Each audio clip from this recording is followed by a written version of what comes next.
पहाड़ों के बीच बसा था धौलपुर गांव। शाम के ठीक 7 बजने वाले थे। तभी गांव के हर कोने से एक अजीब सी घंटी की आवाज गूंज उठी। ये कोई साधारण आवाज नहीं थी, क्योंकि धौलपुर में जब ये घंटी बजती है, रात कभी सामान्य नहीं रहती, और जो उस आवाज को नजरअंदाज कर देता है, वह अगली सुबह किसी को दिखाई नहीं देता। सुनो, सब लोग सुनो, 7 बजने में अब ज्यादा वक्त नहीं है। जो जहां है वहीं से सीधे अपने घर चला जाए। ये कोई खेल नहीं है। खिड़की दरवाजे बंद करो और कोई भी बाहर मत रहना। 7 बजते ही जो बाहर मिला उसकी जिम्मेदारी कोई नहीं लेगा। उधर मुखिया अमर सिंह अपने आदमी को फोन लगाता है। चंदू, सुन रहा है ना? तूने सबको बता दिया है या नहीं? हाँ मुखिया जी, मैंने घंटी बजा दी है। ज्यादातर लोग अपने घरों में जा चुके हैं। बस 2-4 बच्चे हैं मुखिया जी, जो अभी रास्ते में हैं, अपने घरों की तरफ ही जा रहे हैं। ज्यादातर का क्या मतलब है? कोई बाहर तो नहीं रह गया? चंदू, तू जानता है ना 7 बजे के बाद इस गांव में क्या होता है? हाँ मुखिया जी, सब जानता हूं। तो फिर देर मत कर, फौरन उन बच्चों को घर भिजवा। 7 बजने से पहले एक भी इंसान बाहर नहीं दिखना चाहिए। समझ गया मुखिया जी, अभी भेजता हूं, अभी। बिटिया रोशनी, तुमने घर के बाहर हल्दी की लकीर बना दी है ना? हाँ पिताजी, मैंने बना दी है। और दरवाजे पर दिया भी जला दिया है? हाँ पिताजी, दिया भी जल रहा है। अच्छा, सारे पर्दे बंद कर दिए हैं ना? खिड़की कहीं से खुली नहीं रहनी चाहिए। जी पिताजी, अभी बंद कर देती हूँ। पिताजी, हम ये सब रोज क्यों करते हैं? हल्दी की लकीर, दिया, पर्दे, आखिर किससे बचने के लिए? बिटिया, ये सब हमारी सुरक्षा के लिए है। कुछ बातें समझाई नहीं जाती, बस निभाई जाती हैं। ठीक है पिताजी, मैं सब ध्यान रखूंगी। चाय की दुकान अब भी खुली थी। घंटी की आवाज वहां तक पहुंच चुकी थी। शंभू वहीं रुका रहा, बेपरवाह। एक कप चाय के लिए वह जिद पर अड़ा था। बुढ़िया जानती थी इस वक्त रुकना खतरा है। गांव लगभग खाली हो चुका था और खतरा उसी दुकान की तरफ बढ़ रहा था। अरे अम्मा, जरा एक कप चाय पिला दे। इतनी क्या जल्दी मचा रखी है? अरे बावले, भाग जा यहाँ से। 7 बजने वाले हैं। इस वक्त दुकान पर रुकना ठीक नहीं। अरे बुढ़िया, तू भी ना शांत रह। मैं इन सब बातों को नहीं मानता। मत मान, लेकिन याद कर, पिछले महीने हरिया कहाँ गया, जो 7 बजे के बाद घर से बाहर था। अपने बेटे का इलाज करवा कर लौट रहा था। मुझे नहीं पता हरिया कहाँ गया। शायद शहर में ही रुक गया होगा। मेरी बात मान, अभी घर जा, जल्दी जा यहाँ से। घर पहुँचते ही दरवाजे पर हल्दी की लकीर बना लेना और एक दिया जरूर जला देना। अरे बुढ़िया, तुम्हारा दिमाग खराब हो गया है क्या? तू ये सब मुझे क्यों सुना रही है? पूरा गांव गहरी खामोशी में डूब चुका था। हर घर की खिड़कियां बंद थीं, दरवाजों पर दियों की लौ कांप रही थी और हल्दी की पीली लकीरें अंधेरे में चमक रही थीं। रोशनी अपने कमरे में थी। उसने सब कुछ वैसा ही किया था जैसा कहा गया था। फिर भी उसके मन में डर था। ये सब क्यों? किससे बचने के लिए? तभी खिड़की पर एक धीमी दस्तक हुई और उसी पल ऐसा लगा जैसे रोशनी की सांसें थम गई हों। रोशनी खिड़की के पास पहुंची और बाहर झांका। चांदनी में उसे एक परिचित साया दिखाई दिया। वही चेहरा, वही आंखें।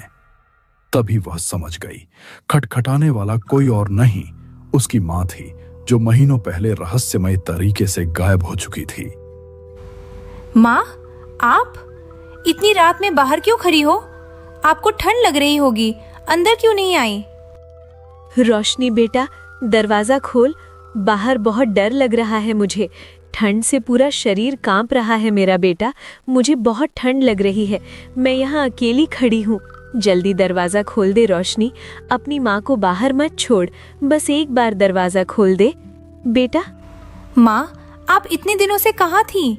हम सब आपको ढूंढते रहे। पिताजी रोज आपकी बात करते थे। माँ, सच बताइए, आप चली कहाँ गई थी? रोशनी दरवाजे की ओर बढ़ ही रही थी कि तभी उसे पापा की कही एक बात याद आ गई। एक ऐसी चेतावनी जिसे कभी नजरअंदाज नहीं किया जाना चाहिए। उसकी चाल धीमी पड़ गई और दिल की धड़कनें अचानक तेज हो गईं। सिर्फ एक हफ्ता ही तो हुआ था जब उन्होंने रोशनी को बहुत प्यार से समझाया था। हर शब्द में चिंता छुपी थी, जैसे उन्हें पहले से ही किसी अनहोनी का अंदेशा हो। रोशनी बेटा, ध्यान से सुन ले मेरी बात। 7 बजे के बाद कभी भी दरवाजा मत खोलना। लेकिन पिताजी, अगर बाहर कोई सच में मुसीबत में हुआ तो? उस वक्त बाहर कोई इंसान नहीं होता बिटिया। जो आवाज आए वो इंसानों की नहीं होती। और अगर दरवाजा खुलवाने वाली मेरी माँ ही हो तब? तब भी नहीं रोशनी। नाम, चेहरा, आवाज ये सब धोखा हो सकते हैं। 7 बजे के बाद जो भी बाहर हो वो इंसान नहीं होता। तो फिर हमें क्या करना चाहिए पिताजी? चुप रहना, दरवाजा बंद रखना और सुबह होने का इंतजार करना, यही सबसे बड़ी समझदारी है। माँ, पिताजी ने मना किया है। इस वक्त दरवाजा खोलने से साफ मना किया है। मैं अभी दरवाजा नहीं खोल सकती। क्यों रोशनी बिटिया, क्या हुआ है? क्या तुझे अपनी माँ पर भरोसा नहीं है? नहीं माँ, ऐसी कोई बात नहीं है। आप पर भरोसा है, लेकिन आप मेरी बात समझिए। मैं अभी दरवाजा नहीं खोल सकती। समझो, अपनी माँ को बाहर छोड़कर तू मुझे समझने की बात कर रही है? माँ प्लीज, सुबह हो जाएगी तो मैं। सुबह? अगर तूने अभी दरवाजा नहीं खोला ना रोशनी, तो याद रखना ये दरवाजा हमेशा के लिए बंद हो जाएगा। फिर चाहे तू कितना भी पुकारे, मैं नहीं आऊंगी। अगर तूने दरवाजा नहीं खोला रोशनी, तो तुम्हें इसका भारी नुकसान उठाना पड़ेगा। रोशनी के भीतर डर उमड़ पड़ा। उसने झट से पर्दे बंद किए और बिना पलटे अपने पापा के कमरे की ओर दौड़ पड़ी। पीछे कहीं से एक ठंडी सी आहट आई और उसके कदम और तेज हो गए। सूरज निकल चुका था। रात का डर अब रोशनी में बदल रहा था। अमर सिंह जब अपने कमरे से बाहर आए तो देखा रोशनी पहले से ही घर के बरामदे में बैठी थी। उसकी आंखों में रात भर की थकान थी। अमर सिंह को सामने देखते ही रोशनी ने चुपचाप सिर उठाया और उसने कहा, पिताजी, कल रात कोई आई थी, दरवाजे पर खड़ी थी, बार बार दरवाजा खोलने को कह रही थी। मैंने नहीं खोला, लेकिन उसकी आवाज, उसका चेहरा, सब कुछ माँ जैसा ही था। बिटिया, वो तुम्हारी माँ नहीं थी। जो तुमने देखा और सुना वो सिर्फ एक भ्रम था। लेकिन पिताजी, मुझे यकीन था वह बिल्कुल माँ जैसी ही लग रही थी। इसीलिए तो मैं कह रहा हूं रोशनी, अब बातें काफी हो चुकी हैं। तो मेरे साथ चल, आज मैं तुम्हें कुछ दिखाना चाहता हूं ताकि तुम्हें सब समझ आ जाए। दोनों गांव की सीमा पार करते हुए एक पुराने कुएं के पास आकर रुक गए। वह कुआं इतना प्राचीन था कि उसे देखते ही एहसास हो जाता था यह जगह साधारण नहीं है। उसकी टूटी हुई मुंडेर, काय जमी दीवारें और गहराई से उठती ठंडी हवा किसी छिपे खतरे की गवाही दे रही थी। ऐसा प्रतीत होता था मानो उस कुएं की अथाह गहराइयों में न जाने कितने अनकहे राज दफन हो। इतनी गहराई की किसी इंसान की नजर वहां तक पहुंचना लगभग असंभव था। बस उसमें झांकने भर से ही दिल में एक अनजाना डर और रहस्यमयी सिहरन जाग उठती थी। ऐसा लगता था जैसे वह कुआं सिर्फ पानी नहीं समेटे हुए है, बल्कि अपने भीतर कोई भयानक सच छुपाए बैठा है। एक ऐसा सच जिसे देख लेने के बाद शायद कोई इंसान पहले जैसा न रह सके। पिताजी, ये कुआं इतना डरावना क्यों लग रहा है? रोशनी बेटा, आज जो कुछ भी इस गांव में हो रहा है ना, उसकी जड़ यही कुआं है। कैसे पिताजी? 50 साल पहले यहां एक आदमी रहता था, बिरजू। वो जमींदार के यहां मजदूरी करता था। एक दिन उसने जमींदार की गलत बात मानने से मना कर दिया। फिर क्या हुआ? गुस्से में जमींदार ने पूरे गांव से उसका पानी बंद करवा दिया। डर के मारे किसी ने उसकी मदद नहीं की। बिरजू भूख और प्यास से तड़पता रहा और एक दिन मर गया। और गांव वालों ने कुछ नहीं किया? वो और उसका बच्चा जिंदा थे। बच्चे की तबीयत बिगड़ गई। उस औरत ने पूरे गांव से मदद मांगी, लेकिन किसी ने एक रोटी तक नहीं दी। हे भगवान! और उसकी पत्नी? तो बच्चा भी? हाँ बेटा, बच्चा भी मर गया। फिर उस औरत ने क्या किया पिताजी? दर्द और गुस्से में उसने पूरे गांव को श्राप दे दिया और अपने बच्चे के साथ इसी कुएं में कूद गई।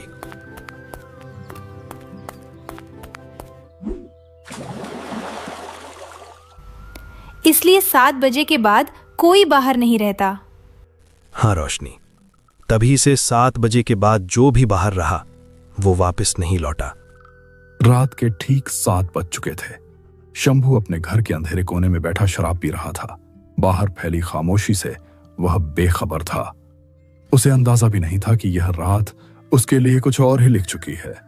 उसने दरवाजे पर न हल्दी की लकीर बनाई थी और न ही वहां कोई दिया जलाया था, जैसे खतरे को उसने खुद ही न्योता दे दिया हो।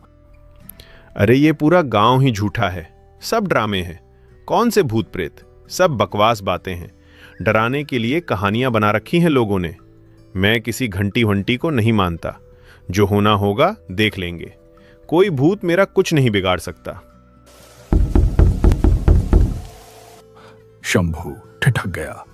अजी जरा दरवाजा खोलिए, मैं बाहर खड़ी हूँ, बहुत ठंड लग रही है। क्या अपनी पत्नी को बाहर ही छोड़ देंगे? बस एक बार दरवाजा खोल दीजिए। अरे मालती, तू तो 5 साल पहले मर चुकी थी ना। अजी मैं जिंदा हूँ, दरवाजा खोलिए, मुझे अंदर आना है। यह आवाज किसी और की नहीं थी, बल्कि उसकी पत्नी की थी, जो 5 साल पहले मर चुकी थी। आवाज बिल्कुल वैसी ही थी जैसे वह आज भी जिंदा हो। शराब के नशे में डूबा शंभू, जो बरसों से अपनी पत्नी की एक झलक को तरस रहा था, धीरे धीरे दरवाजे की तरफ बढ़ने लगा। उसकी आंखों में उम्मीद थी, डर नहीं। उसी वक्त गांव के किसी आदमी ने रोशनी को खबर दी। पिताजी, शंभू चाचा ने आज ना हल्दी की लकीर बनाई है और ना ही दरवाजे पर दिया जलाया है। यह सुनते ही अमर सिंह के चेहरे का रंग उड़ गया। क्या कहा तुमने? ये ठीक नहीं हुआ रोशनी। हाँ पिताजी, सब कुछ वैसे ही खुला पड़ा है। और आप पिताजी? तुम अभी दरवाजा अच्छी तरह बंद करो, खिड़की पर्दे सब बंद कर लेना। मैं अभी जाता हूँ, खुद जाकर देखता हूँ शंभू को। जब तक मैं लौटूं, दरवाजा किसी भी हालत में मत खोलना। उन्होंने झट से अपने गले में रुद्राक्ष की माला डाली और बिना एक पल गंवाए शंभू के घर की ओर बेतहाशा दौड़ पड़े। रास्ते भर दिल जोर जोर से धड़कता रहा। मन में बस एक ही डर था, कहीं बहुत देर न हो चुकी हो। जब वह वहां पहुंचे तो सामने का मंजर देखते ही उनके कदम थम गए और अमर सिंह के होश उड़ चुके थे। अमर सिंह के वहां पहुंचने से पहले ही सब कुछ खत्म हो चुका था। शंभू ने डर और उम्मीद के बीच खुद ही दरवाजा खोल दिया था। जब अमर सिंह उसके घर के बाहर पहुंचे तो उनके सामने जमीन पर शंभू की निःशब्द लाश पड़ी थी। हे भगवान, मैं देर कर गया। अगर थोड़ा पहले पहुंच जाता तो शायद। शंभू, मैंने कितनी बार समझाया था तुझे, कभी किसी की बात नहीं सुनी तूने। घमंड में सबको झूठा समझता रहा। क्यों नहीं माना तूने नियम? एक लकीर, एक दिया, इतना भी नहीं कर पाया। तेरी जिद ने आज तुझे ले डूबा शंभू। ऐसा प्रतीत होता था जैसे दरवाजा खुलते ही अंधेरे से कई हाथ एक साथ बाहर निकले हों। उन हाथों ने शंभू को बेरहमी से खींचा और एक ही पल में उस पर टूट पड़े। किसी को कुछ समझने का मौका तक नहीं मिला। उसकी चीख पूरे गांव में गूंज उठी और फिर सब कुछ खामोश हो गया। अमर सिंह समझ चुके थे कि अब कुछ भी बदला नहीं जा सकता। भारी मन और टूटी उम्मीद के साथ वह घर लौट आए।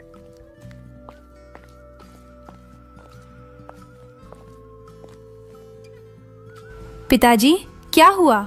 शंभू चाचा ठीक तो है ना? कुछ देर सोचने के बाद उन्होंने रोशनी की ओर देखा और गंभीर स्वर में उससे कहा, रोशनी बेटा, अभी इन बातों में मत पड़ो। रात बहुत हो गई है, तुम अब जाकर सो जाओ, सुबह बात करेंगे। मैं भी थोड़ा आराम कर लेता हूं। रोशनी कुछ पूछने ही वाली थी कि अमर सिंह बिना कुछ कहे अपने कमरे में चले गए। वह समझ गई कि अब सवालों का कोई जवाब नहीं मिलेगा। थकी और डरी हुई रोशनी भी चुपचाप अपने कमरे में चली गई और कब नींद आ गई उसे पता ही नहीं चला।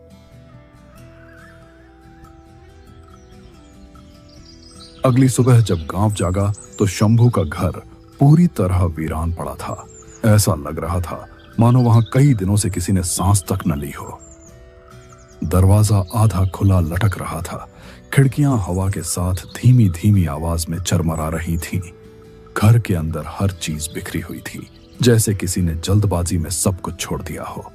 लेकिन सबसे डरावनी बात यह थी कि अब शंभू की मौत भी रहस्यमयी बन चुकी थी, बिल्कुल वैसे ही जैसे गांव के दूसरे लोग एक एक करके रहस्यमयी ढंग से गायब हो चुके थे। वे लोग जैसे जमीन में समा गए हों या हवा में घुल गए हों। किसी ने कुछ देखा नहीं और किसी को आज तक यह पता नहीं चल सका कि आखिर उन सब के साथ हुआ क्या था। रोशनी बेटा, अब हमें वही करना पड़ेगा जो मैं कभी करना नहीं चाहता था। पिताजी, आप क्या कह रहे हैं? मुझे उस कुएं में उतरना पड़ेगा, चाहे कितना भी खतरा हो, चाहे कितना भी अंधेरा क्यों ना हो। लेकिन पिताजी, वह जगह बहुत डरावनी है। अगर शंभू की आत्मा वहां फंसी हुई है तो उसे मुक्त करना हमारा फर्ज है। पिताजी, मुझे बहुत डर लग रहा है, आप संभल कर जाना। बेटा, डर से भागेंगे तो ये श्राप कभी खत्म नहीं होगा। अब पीछे हटने का समय नहीं है। उसी रात गांव के बाहर स्थित उस पुराने रहस्यमयी कुएं के पास अमर सिंह, रोशनी और कुछ चुने हुए गांव वाले आकर खड़े हो गए। घड़ी में शाम के ठीक 6:50 हो रहे थे। आसमान पूरी तरह काले बादलों से ढका हुआ था, जैसे रोशनी को भी वहां पहुंचने से रोक दिया गया हो। हल्की हल्की हवा चल रही थी जो आसपास खड़े पेड़ों की पत्तियों को इस तरह हिला रही थी मानो कोई अदृश्य शक्ति उन्हें छूकर अपनी मौजूदगी का एहसास करा रही हो। कुएं के चारों ओर घना अंधेरा पसरा हुआ था और पूरा माहौल एक अजीब डरावनी खामोशी ओढ़े खड़ा था। किसी के मुंह से एक शब्द तक नहीं निकल रहा था। सभी गांव वालों की नजरें एक साथ कुएं की अथाह गहराई पर टिकी हुई थीं, क्योंकि आज उस कुएं से जुड़ा कोई पुराना रहस्य सामने आने वाला था।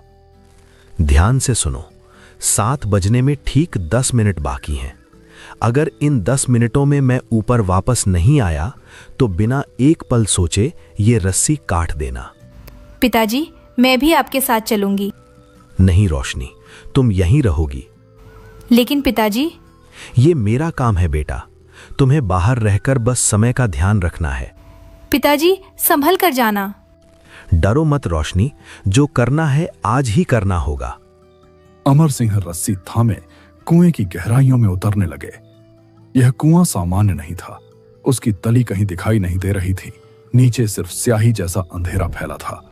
जैसे जैसे वह और नीचे जाते गए, चारों तरफ से अजीब सी सरसराहट और अनजानी आवाजें उभरने लगीं, मानो कुआं खुद अपनी कहानी फुसफुसा रहा हो। आ गए तुम भी। लेकिन अमर सिंह ने एक पल के लिए भी कदम नहीं रोके। डर को पीछे छोड़ते हुए वह रस्सी के सहारे और नीचे उतरते चले गए। काफी देर बाद उनके पांव आखिरकार कुएं की तली से टकराए।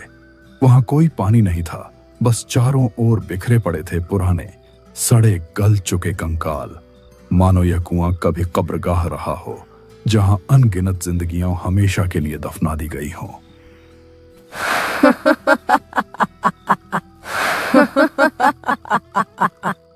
इतनी गहराई में आने की हिम्मत कैसे हुई? ये कुआं पानी का नहीं है, ये दर्द और बदले से भरा है। जो यहाँ उतरता है वो वापस नहीं जाता। अब तुम भी इस अंधेरे का हिस्सा बनोगे। बहन, तुम्हारे साथ जो हुआ वो माफी के काबिल भी नहीं है। गांव ने तुम्हें अकेला छोड़ दिया और उस जमींदार ने तुम्हारी जिंदगी छीन ली। जिन लोगों ने तुम्हारा साथ नहीं दिया, जो डर कर चुप रहे, वे भी इस श्राप की सजा भुगत चुके हैं। आज मैं किसी मुखिया की तरह नहीं, एक इंसान की तरह तुम्हारे सामने खड़ा हूं। हाथ जोड़कर माफी मांगता हूं बहन। माफी? इतने सालों बाद माफी का बोझ उठाकर यहाँ उतरे हो? इधर कुएं के बाहर गांव वाले बेचैनी से अमर सिंह का इंतजार कर रहे थे। घड़ी में समय 6:48 दिखा रहा था। हर बीतता पल डर को और गहरा करता जा रहा था। पिताजी, जल्दी कीजिए, अब सिर्फ 2 मिनट बचे हैं। लेकिन अंदर से कोई जवाब नहीं आया। मुखिया जी, जल्दी ऊपर आइए, समय खत्म होने वाला है। अगर शंभू की आत्मा यहाँ फंसी है, अगर और भी मासूम आत्माएं भटक रही हैं, तो उन्हें मुक्त कर दो। ये गांव अब सांस नहीं ले पा रहा। बच्चों की हंसी मर चुकी है, घरों में डर बस चुका है। जब मैं अपने बच्चे को गोद में लिए दर दर भटक रही थी, तब किसी ने मुझसे ये नहीं पूछा था कि मुझे क्या चाहिए। भूख से सूखते होंठ, कांपते हाथ और मेरी गोद में तड़पता मेरा बच्चा, उस वक्त ये गांव अंधा और बहरा बना रहा। जमींदार ने जुल्म किया, लेकिन गांव ने चुप रहकर उसका साथ दिया। कोई एक रोटी दे देता, कोई एक आवाज उठा देता, तो शायद आज ये कुआं लाशों से भरा ना होता। ये जो चीखें तुम सुनते हो ना अमर सिंह, ये बदले की नहीं है, ये उन मासूम आत्माओं की हैं जिन्हें जीते जी इंसान बनने का हक नहीं मिला। मैंने श्राप गुस्से में नहीं दिया था, मैंने श्राप अपने टूटे हुए दिल से दिया था। तुम्हारा दर्द हमने देर से समझा, लेकिन आज समझ चुके हैं। अब इस श्राप को यहीं रोक दो। हर रात 7 बजे जो डर उतरता है इस गांव पर, वो मेरा बदला नहीं, वो मेरी याद है। लेकिन आज पहली बार कोई इंसान मेरे दर्द को सुनने मेरे अंधेरे तक आया है। अगर तुम सच कह रहे हो, अगर ये गांव अपने गुनाह मानने को तैयार है, तो शायद अब ये अंधेरा यहीं थम सकता है। घड़ी की सुई खिसक कर 6:59 पर पहुंच चुकी थी। खामोशी अब डर बन चुकी थी। हे भगवान, मेरे पिताजी को सुरक्षित बाहर निकाल लेना। पिताजी, अब सिर्फ 1 ही मिनट बचा है, कृपया जल्दी ऊपर आ जाइए। पिताजी! तभी अचानक रस्सी में तेज हलचल महसूस हुई और उसी पल घड़ी ने ठीक 7 बजने का ऐलान किया। घंटी की आवाज गूंज उठी, जैसे किसी अनहोनी की शुरुआत हो चुकी हो। अमर सिंह ठीक समय पर ऊपर लौट आए। उस रात के बाद से गांव में सब कुछ बदल चुका था। 7 बजने के बाद अब गांव में कोई आवाज नहीं गूंजती थी, न किसी दरवाजे पर दस्तक होती, न ही घंटियों की रहस्यमयी ध्वनि सुनाई देती। लोगों को एहसास हो गया था, श्राप टूट चुका है। लेकिन एक रात रोशनी अपनी खिड़की से बाहर झांक रही थी। तभी उसकी नजर दूर खड़ी एक औरत पर पड़ी। वह औरत खामोशी से वहीं खड़ी थी और मुस्कुरा रही थी। रोशनी पहचान गई, वही औरत जिसने कभी इस गांव को श्राप दिया था। मगर इस बार उसका रूप डरावना नहीं था। उसके चेहरे पर शांति थी, जैसे उसका काम पूरा हो चुका हो। उसने रोशनी की ओर देखा और हल्के से मुस्कुराई। रोशनी ने भी अनजाने में मुस्कुराकर जवाब दिया और अगले ही पल वह औरत धीरे धीरे अंधेरे में विलीन हो गई, मानो कभी वहां थी ही नहीं। कुछ कहानियां हो यहीं खत्म हो जाती हैं, लेकिन कुछ सवाल हमेशा जिंदा रह जाते हैं। क्या शंभू सच में कभी वापस आया? क्या रोशनी अपनी मां को फिर कभी देख पाई? इन सवालों के जवाब शायद कभी न मिले, पर एक सच्चाई तय है, कभी कभी हमारे किए गए गुनाहों की कीमत हमें नहीं, हमारी आने वाली पीढ़ियों को चुकानी पड़ती है।